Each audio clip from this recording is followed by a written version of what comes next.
For the funeral procession of the former gangster Reggie Kray. He died 10 days ago after a long battle with cancer. Reggie Kray and his twin brother Ronnie were convicted of murder and sentenced to life in jail in 1969. Reggie Kray's final journey, surrounded by his own people. A heady taste of the old East End. It was the traditional gangland send-off. Many of the floral tributes were brash, a few were from celebrity friends. The cortege passed the street where the Kray twins were born. This is the area they ruled through fear and violence. But many of those lining the route had conveniently forgotten all that. Just why there are so many people here today is something of a puzzle. For most, the Krays belong to history.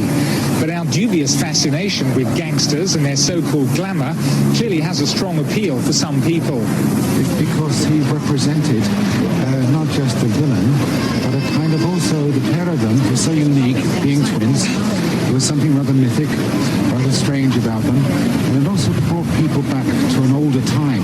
Reggie Kray's widow Roberta shared the gangster's last few weeks after his release from jail on compassionate grounds. Now he lies with his twin Ronnie, the end of an era. John Silverman, BBC News, East London. Thousands turned out to see the final chapter in the history of one of London's most notorious families, as Paul Davis reports. It was the East End funeral that Reggie Kray had planned in his prison cell. Free at last was the message spelt out in flowers, reflecting 31 years served for the murder of a fellow gangster. Many of Kray's friends and former associates were present to make sure everything went to his plan. 6 black horses led the cortege through Bethnal Green, along streets the Krays once ruled with fear, with modern-day EastEnders lining the route. The procession moved onto Vallance Road, birthplace of the Krays story.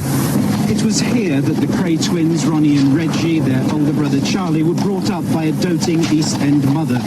In the family's tiny terraced house, they ran their empire of crime, extortion and protection rackets. In those days, the Kray twins, known as the Firm, were notorious for their violent means of persuasion. Reggie Kray was buried in the family plot in Chingford alongside his brothers and mother. Paul Davis, ITN, in the East End of London. Thank you for watching. If you enjoyed the video, please join our Facebook group. It's called Krays Crime Lords of London. We're a friendly, moderated group with over 1,000 Kray and other celebrated gangster videos available for view. There's also thousands of images in the photos sections. The link for the group is in the YouTube description section. I hope we see you there soon.